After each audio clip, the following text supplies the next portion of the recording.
Not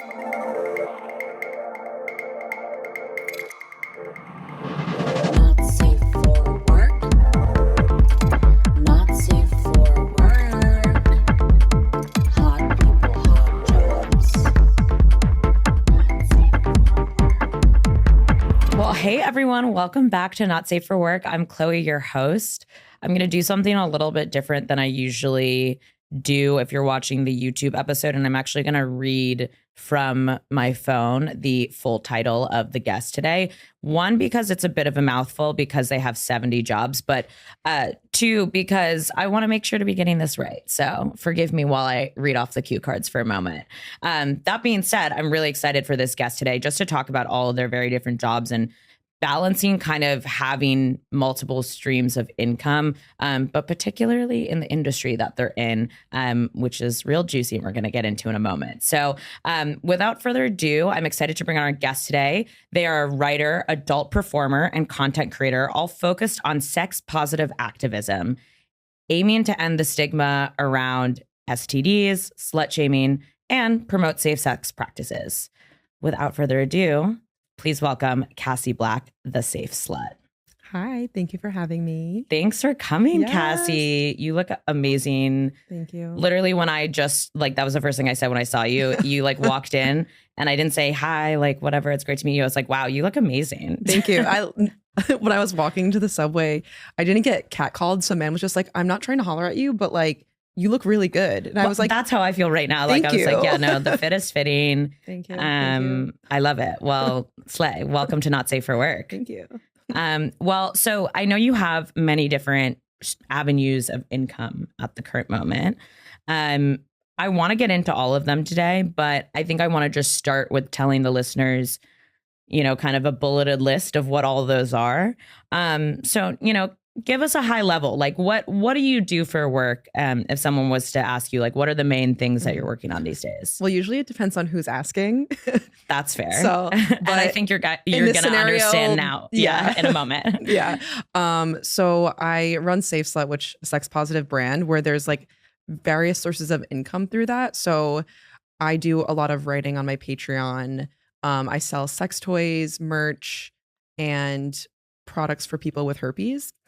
And I also am an adult performer. So I do mainstream porn and I also do my own indie content on fan sites. And I'm what else I do? I freelance write for Pornhub. And I also am an esthetician. And then I also have a part-time job doing social media work for this wellness center. I think that's all of it. I'm probably forgetting something. Oh, I also do Reiki. Oh my God. I can't believe there's something to add. Follow-up question. When was the last time you slept? I slept 5 hours last night. Oh, that's actually not bad. It's okay. Is that your norm or? No, honestly, I'm a solid 8 to 10 sleeper. And I try to really prioritize sleeping. But this week has just been crazy. I'd had 2 speaking events. I filmed scenes yesterday and then I went to a show last night. So that was a fun reason why I didn't go to sleep. So, I mean, that's great. But usually I'm a grandma. Usually I'm asleep by 9:30. Okay. On the dot. That's awesome that you take care of yourself. Yeah. That's you're a great role model for someone who works really hard. I feel like I don't do an amazing job of taking care of myself. So I'm so glad to have you here and inspire, people who want to work for themselves and really prove it. You can get 8 to 10 hours of sleep. Yeah, it's possible. That's awesome. I mean, there's so much there. I want to dig into all of it. I think actually before we dig into each individual realm, I am curious, from your own kind of balancing, kind of being productive, what is your secret to having so many jobs right now? Well, one, I feel it's maybe not for the best. It's, I think growing up kind of poor, I feel I'm always in hustle mentality and maybe that's not always necessary. So I moved recently. So now I'm kind of all right, maybe I can take a step back and because I'm living alone for the first time, which is congratulations. Iconic. Wow. But yeah, I feel I'm just constantly on the go. But honestly, I usually I'm a Virgo rising, so I think that really helps being really organized. And I am so old school. I have a planner where I write things out, so that just keeps me going. And yeah, I'm usually up at 5 or 6 every day, and I always like to start with a run or some sort of workout, so I can I don't know, that's a way to like distress for me. And then, yeah, it's just constantly going. So I don't know. I feel like it's probably not sustainable. So maybe I'm not the best role model. I mean, this I is don't know. amazing. I mean, I'm like listening to you and I'm like feeling inspired. I'm like, wow, that's amazing. I mean, like you just as someone who runs my own business as well, just like hearing that and that you have your life together in that way, it's like sometimes I feel like it can feel so chaotic. Also finding time to take care of yourself. The fact that you start your day prioritizing yourself with a run, that's beautiful. I try. Yeah, that's beautiful. I love that. Well, let's get into all of the different jobs. So, I mean, I think you started with where I know you from, which is Safe Slut, the Empire. I mean, let's start there. I'm curious, how did you get into, well, first tell everyone kind of like what Safe Slut in the community is. And then I'd love to kind of learn how you got into building this. Yeah. So Safe Slut started initially as just like a herpes focused brand, like just on Instagram. It was after I was diagnosed, and mainly it was just for like me to like find support and then also support other people. But after a while, it just turned into a whole sex positive thing. And I finally had this space where I can like talk about stuff that I've always wanted to talk about, like specifically like sex positivity, slut shaming, feminism, everything like that. And I've always like done writing. So now I was like, now I have an outlet where people are actually reading it. So it started out just like Instagram and just like making memes and like finding other people, just like having a community. But now it's like I'm on every social media platform, and like I feel like just I think just the end goal is just making everyone sex positive and just like unlearning stigmas and all of that. Do you, I mean, just like looking at kind of your goal from that perspective of the focus wasn't necessarily to create an empire and build a business. It was to help a community of people that, I mean, that's like such a valid thing and something that I feel is being talked about more than ever, but is something that still has such a heavy weight around just kind of, you know, herpes and the concept of how contagious and how many people actually do have it and are asymptomatic. Just that conversation around also just protection around sex as well, because there's so many people too in the community that will say things like, oh, like you have herpes, like I'm not into that, but also like they've never been STD tested. That's such like a real thing and a real tangible thing. Like, how do you feel the community has received what you've put out there? Talk a little bit more about that. Honestly, it's been amazing. Initially, I started anonymously, and then after a few weeks, I was like, you know, I'm going to post like a photo of myself on Safe Slut, but still keep it like private from like my personal life. And then like a month after that, I posted on my personal Instagram like a censored nude, which Instagram has since taken down, obviously. Shout out Instagram's restrictions. It was like 3 years later. I was like, are you okay? But just like in all caps, just saying like I have genital herpes, and then just like gave a bunch of information about it, and then was like, I have a page about it, so like go check it out. And yeah, I mean, I feel like I've only gotten good feedback like in the sex positive community, just because I just think it's really needed. Like people don't realize how common it is, and there's so many people who have it and don't have the space to talk about it or don't feel comfortable or like are afraid to start dating again. And so I think it's just a necessary conversation, whether it's like, it can be like obviously really scary. Like I kind of forget that thousands of people like know that I have genital herpes and that I like talk about it all the time. Cause like when I'm like typing on the internet, I'm like, no one's looking at this. Like you forget that like people are actually reading it. Well, you said you started without your face and then you added it. Like, how do you feel that shifted your presence and like just also kind of the way that the audience received it? I think having a face to a brand is better. Like people will feel more connected to you when they can like see who it is. And it also was like a form of me releasing like shame around being herpes positive too. I'm like, yeah, I'm not afraid to show that it's me. And hopefully like inspiring people to be more open about it as well.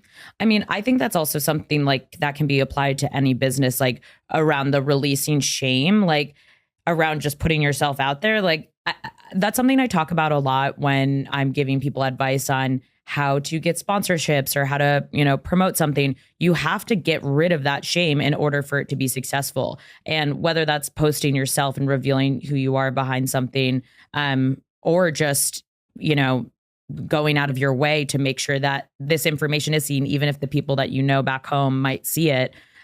That's like a real thing. Mhm. But that's super brave. And I think that makes a lot of sense that people received it because the reality is so many people experience this. Yeah. It's so funny. I even had just last night, I got a text from this guy that I dated like a while ago, and it didn't really end super well, but it was like fine. But he like texted me. He was like, I have no one to talk to about this. I just got diagnosed with herpes. Like, can I please talk to you about this? And like, I was like, yeah, of course. Like, we can chat. And so it's just like these little, like this has just happened so frequently. Like there was that, or like when I first posted about it on my personal Instagram, like I got so many messages from people that were like acquaintances that were like, thank you so much for sharing. Like I've never told anyone, Right. and all this stuff. So I just think the more people who are coming out saying that they're herpes positive or STI positive and like talking about it it's just going to be helpful, I think. Yeah, no, absolutely. When you think about kind of like your other career too of like filming content, I mean, how do you think about kind of the concept of like marketing yourself? Because that's like another thing that's kind of like something that's behind closed doors. Like you said, you can't also just like put a nude photo of yourself on Instagram. So like, how do you think about like being strategic around marketing that, like on these same websites? Well, that's the thing about like sex work is you have to be so good at knowing how to market, because it's like the only way you make money is if you're going to market yourself. Mm-hmm. Otherwise, no one knows that you have these sites. And for me, like I've had OnlyFans for over 2 years, and a lot of people on Safe Slut have no idea that I have one because I don't talk about it on there. So 2 or 3 years ago, Safe Slut was deleted. It got deactivated. I got it back like a month later because I like literally messaged every single person I knew. Like I went on LinkedIn and just found like every software engineer at Meta and was like, please help me. That's how you get your stuff back, by the way. Like you have to like, you just have to fight go for through it. LinkedIn and reach out to a random person and beg them to help you. It was like awful. And so since then I've been like very cautious of what to post. And so now on my like Cassie Black page, I just like hint at it. But since mine also has a layer of like sexual health and sex education, I kind of market it that way, but then do like a little like wink wink, like you know where to see more kind of thing. What social sites do you like? I assume Twitter. Yeah. I mean, Twitter's like Twitter. My no Twitter rules. is pretty fire. Yeah. That's real. I won't call it the letter that's associated with it now. I won't either. Yeah. Absolutely not. This is not an Elon Musk Twitter. stan account. Yeah. And then there's Reddit, which I'm on there. I don't post because it's overwhelming to me. That makes sense. Yeah. So, Reddit is just like a sea of, I mean, that's also how I feel about TikTok, to be honest. Not that like that's TikTok's really strict about that stuff. Yeah. TikTok's another one. So Instagram and TikTok, I feel like are the most restrictive.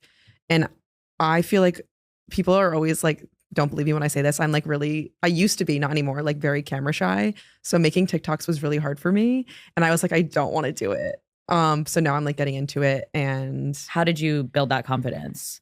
Just practicing, just doing it. And like my looking at my old TikToks, and now I'm like, oh my God, I was like, you can see me just like stuttering or like pausing a lot, being like, what do I say next? Yeah. Now I'm just like, now I'll just yap. But yeah, Twitter and Instagram, like not Twitter, sorry. TikTok, I don't even talk about OnlyFans. I think it's easy to they're both hard, they're both restrictive, but like I feel like TikTok's easier to get away with certain things, where Instagram, even if you censor like a word, they'll know what it is and take it down. Yeah. Well, I'm afraid of TikTok just because I feel it ends up in front of so many like TikTok is so scary because it's like everyone on the internet, like, and it gets pushed to people that like that's not even for them. Exactly. No, and I don't want to be cyberbullied. Yeah, no, that's all it is. Instagram usually has been fine, but because TikTok, you're showing a specific audience, and if they're seeing it, it's because people who follow you and like also are on the same page or sharing your content. So it's all very much more curated. And TikTok's like, let's send this to every red pill person. Yeah, exactly. Like, and then it's like all of a sudden everyone's telling you to die in the comments. Yeah. And like for me, getting hate comments doesn't really affect me because I know that I'm correct. But like when you're getting a lot of hate, like obviously like it doesn't feel good. So yeah, it's kind of scary. No, that's real. I mean, that's super important. And that's super important to remember too, because like that's honestly how I felt when I first started posting about Palestine, like just getting all those hate comments and DMs. But once I really got the confidence in what I was talking about and really just like educated myself enough to know what I was talking about, then that's when you are like, okay, Yeah. tell me you want me to die because I want the Because I people want of people to- Palestine die to live. Yeah. Okay. Yeah. The first time I posted about it, I turned the comments off because I was getting a lot of hate and I was like, I can't handle it. But now the past like previous times, I'm like, fuck it. Yeah. I'm like, I don't what give a fuck. losers? You're telling on yourself. Yeah, So, exactly. That's how I feel about it. Yeah. Circling back to like the STD positivity and then also the fact that you're a sex worker, like how is that perceived? Like your work there, is that something that's celebrated? Is this something that the community is like feeling like really excited that you're bringing into it? Is there, other vibes? Like, yeah. I'm sure there's people in the sex worker industry who are like not about it, but I think for the majority, it's been like a celebrated thing where I've had a lot of other sex workers, like some like more porn stars that like people know that have messaged me being like, thank you so much for the work that you do. And I'm like, but the funny thing is like in the industry, like most people have herpes. Mhm. It's just like, not to say that like Because all most sex people workers- have herpes. It's just because most people have herpes. Right. And it's just, yeah. Because HSV1 is also herpes. Yeah, exactly. I've never personally been diagnosed, but I have, so many people in my life that have been diagnosed just because they showed a symptom. I've never had Mhm. any sort of symptom show up that would have been, diagnosed. And I know like that's the drama in STD testing that they're not testing for it. Yeah, so they're not even testing for herpes. It's usually asymptomatic. So it's just sort of like, So, and there's so many people that are asymptomatic that it's like, you Yeah. probably have herpes too. yeah, exactly. And so like in the industry, it's not an issue. And obviously I always disclose it before doing a scene. And whenever I disclose it, people are like, obviously, like, I know you have it because it's, Yeah, like, 'cause in my you're a safe bio. slut. Yeah. But just like due diligence. And no, it's also like a necessary conversation to have. I actually did a talk on Tuesday night about how to be like a safe slut in the sex work industry and just talking about like STIs in general. And it's just stuff that like everyone just needs to know about, not just sex workers, but in the industry specifically, because our job is based around sex and we want to be as safe Right. as possible. Well, that was actually going to be my next question, but more broadly, not just to the sex work industry, but I think we should all be, applying the same rules. How does one be a safe slut? So there's a lot of like facets to it. I feel like one thing is being the main thing of a safe slut is being really hot and really iconic. And the way to achieve that is by believing that you're really hot and really iconic. Oh, So that's top. okay. That's top. That's Step one. first. Step one. To just being on top of your sexual health is key. Having those safer sex practices, like understanding that there's no such thing as safe sex. There's only safer sex. You could do like everything perfectly right and still get an STI. Like with herpes and HPV, you can still get it when using protection. Because it's transmitted skin to skin, not through fluid. So that's the main thing. And then just honestly, like having like communicating, disclosing, talking about it with other people, your like sexual partners, and focusing on your own pleasure.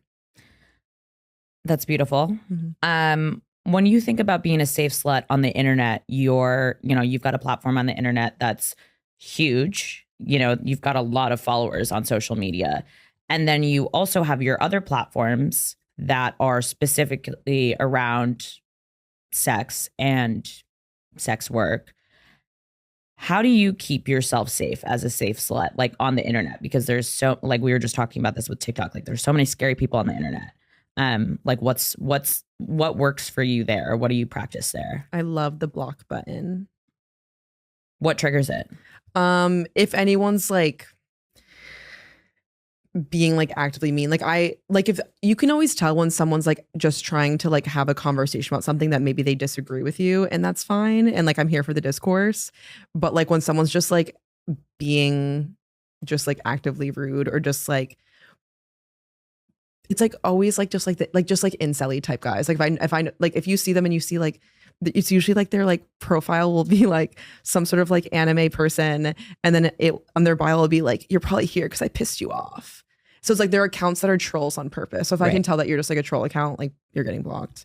But for the most part, I haven't had too many issues with that on Instagram. TikTok obviously is different, but I'm not as on there as often as I probably should be. But yeah, safe slut's usually fine. Cassie Black's it's been pretty fine. Yeah. Yeah. I mean, that's great. I'm Yeah. happy for you. Yeah, I thank just God. know there's like every time I get even something that's like slightly suspicious, I'm like like even just like kind of a weird comment, I'm just like, even if it wasn't even mean, it was just kind of weird. I'm like, nope, you're done. Anyone who tries to follow my personal Instagram that's like on super private, that like Has no like profile photo. yeah, like you literally, it doesn't. You would never know, whatever. I've already like removed everyone from that account who like I don't actually know. If you try and follow that account because you follow Clomosexual, you're getting blocked on both. Like your privileges are up. It's over. If I don't know you, like that's crazy. Yeah. Who are you? You think you can be one of my like handful of followers? Like, yeah. what? No, that's crazy. It's weird because I also know that I have some followers who like hate follow me because occasionally they'll comment something mean and I'll go look and I'm like, why are they following me? Like they're commenting mean shit. And so then I'll block them. Another fun thing that I like to do is restrict people so they don't know that they're restricted. So like if they message me, it just stays in requests and they can't comment on my photos, which is really nice. It just stays in requests. I've wondered what the restrict. Yeah. So it's nice because then it's like they can't like comment anything, but like then you still get that follower. Interesting. Okay, that's actually really good to know. Mm-hmm.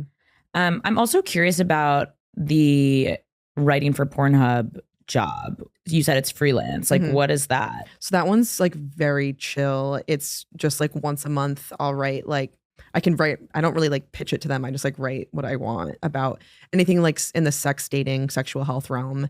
And they have, so Pornhub has a like sexual wellness center where it's just like resources and like blogs and stuff like that.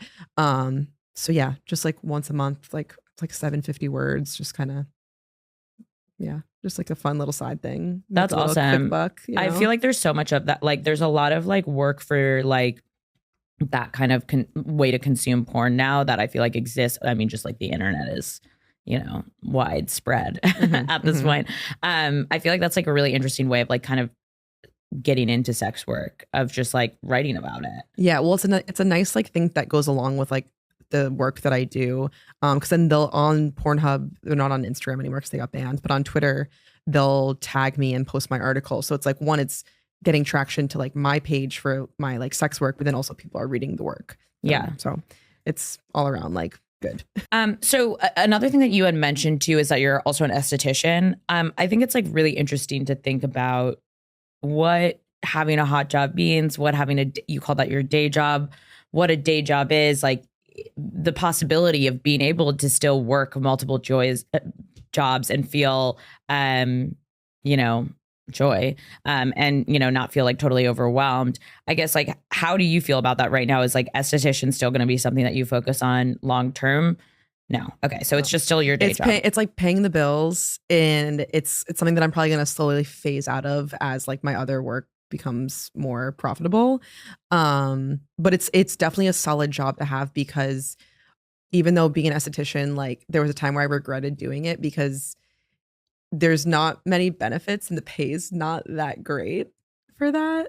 But now in retrospect, it actually is kind of perfect because it's such a flexible job where I work weekends, so I have like my days free to do my actual work. And it's just kind of like, I'm not on a computer all day because like that also like drains me. It's kind of like a mindless job where and like when I leave, I'm done and I make money that's in tips. So I have just like money every day. I mean, and that's real. When you're supporting yourself because you're chasing your dream, it's important to have like, you need something stable, but also something mindless. Like what you were saying, like when I started to feel the itch to Clomosexual full time, I was still an account executive. Like I was still selling software to CFOs at like huge companies. So like that's something where if you take a second to focus on something else for even 1 minute, you're like, oh, what could I have done to like close this deal? Like you have to focus all your energy on it. So I moved into another role that was like a sales engineer just for like a few months before I ended up leaving. But it was something that actually allowed me to sit there and breathe and actually focus on like, is this something I want to pursue, and actually start to pursue it. So that's totally real. So you have so many things going on right now, in addition to kind of like what I'm talking about of you having all these jobs. Like, what is your future? I mean, I think you're just like building a lot of opportunities and kind of building a network of things that all have to do with each other. What is next for Safe Slut? Like, what do you envision this turning into long term? I feel like goal ultimately, like I have my outline for a book ready. So like starting once I have time to do it, I'm gonna write more. That's the goal. And then I am also making my own like more like artsy porn films. Mm-hmm. So I have a friend who's a cinematographer who I've done a lot of like photo shoots with. So we filmed our first like full film. And that came out a couple months ago. I'm going to have a launch party sometime when I can plan it. Yeah. So doing more that kind of thing and hopefully have my own like production company where like I'm starring in all the films, but then also like eventually maybe like have other people and have a whole company, especially something that's like very focused on like ethical porn. That's also like STI text, like all of that is like very like in the forefront. And that's also like inclusive porn as well for, I want to make like all types of porn and like weird porn and like funny porn, all of it. So yeah, writing and porn, I guess, are like the two focuses. I mean, that's awesome. That's super interesting. Who do you feel your target audience is like for, like specifically the video that you said like you already made that you're gonna have a launch party for soon? Like, who is your target demographic? That's hard to say for that because I'm not exactly sure yet, since I've like released it on OnlyFans, but I haven't like fully like released it where people can just like buy it. But luckily on my OnlyFans, I feel like the majority of my fans on there are queer people. So I'm like, fuck yeah. Like, it's not like just like weird old dudes like asking for like weird shit. Like, it's just like people who are just like Who really respect cool. art. Yeah. Yeah. That's super cool. And so like just like chatting with people has been like really nice on there. Like people are always like, oh, what's like the weirdest thing you've been asked? I'm like, honestly, like no one's asked me anything. I'm kind of want people to ask me some weird things. Like I'm ready. But yeah, so I feel like majority is just like, yeah, queer people. Cause I think they already know me as Safe Slut. So they already kind of have like an understanding of who I am. And like my audience on Safe Slut is usually just like queer people or like other sex workers and stuff like that. So it's just naturally progressed into. And people that, you know, have herpes. And people that have herpes. Yeah. I get and a lot of herpes. And people who care about people. sex activism. I feel like it probably reaches further than you can even imagine. Yeah. Which is like, really I love cool. it. I mean, it's iconic. Let us know. Yeah. When you think about kind of like the job that led you to Safe Slut, were there things that you did that were similar prior to this? Not really, but I was an English and media studies / film major. So I've always been interested in like media in general. So that was always like the goal. And I always had like blogs going and like I'm also an herbalist. So I like was always making like tinctures and stuff. So I also heard that, yeah, you practice witchcraft. Yes, like I'm also a witch. That's not a job though. That's just a lifestyle. Just like a lifestyle. Yeah. Okay, cool. Okay. All right. Thank God. I was like, we cannot add something else to, I mean, it is on your resume, but it's, that's awesome. And then in terms of like getting into like the social media stuff though, like you didn't have kind of any platforms or anything like this. No, I'm also a makeup artist. Okay. Oh my God. So I was doing makeup stuff, but I didn't like all of college. I didn't have any social media. I was like very anti-social media, which is like really funny. But then once I started doing makeup, I was like, obviously I should like make an Instagram so that I can like promote this. So I didn't really like go far with that, but that was my like intro to like learning how to like do social media. And I've always been like obsessed with Tumblr when I was in college. So like just like meme culture was. How old are you? Me. I'm 29. Okay.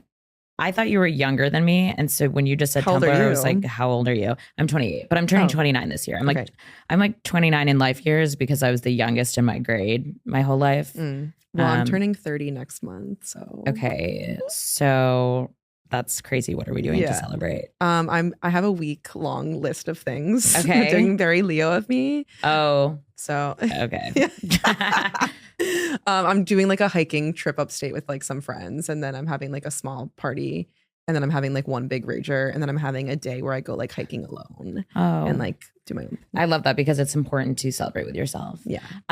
Okay. Rapid fire questions. Let's get into it. Let's do it. Hottest part about your job? All of it. Like, being hot on camera.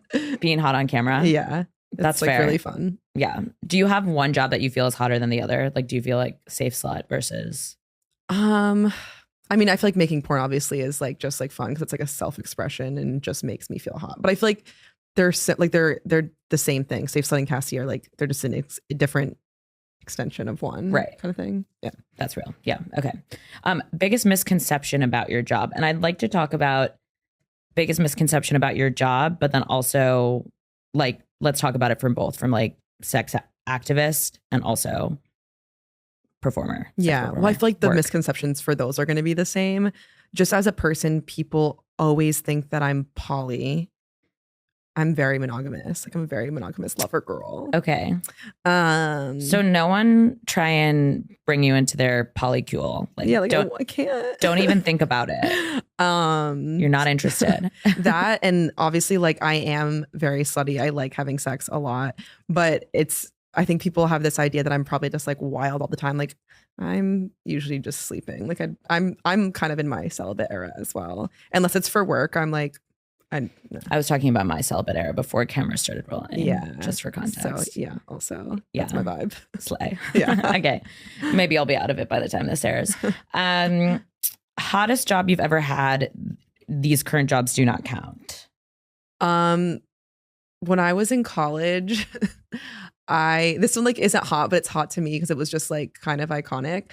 I worked at a liquor store. I went to school in Worcester, Massachusetts. Like if you know what Worcester is, like it's just like. Are you from? Oh no, I'm from Rhode Island, right, but right. went to school in Central Mass.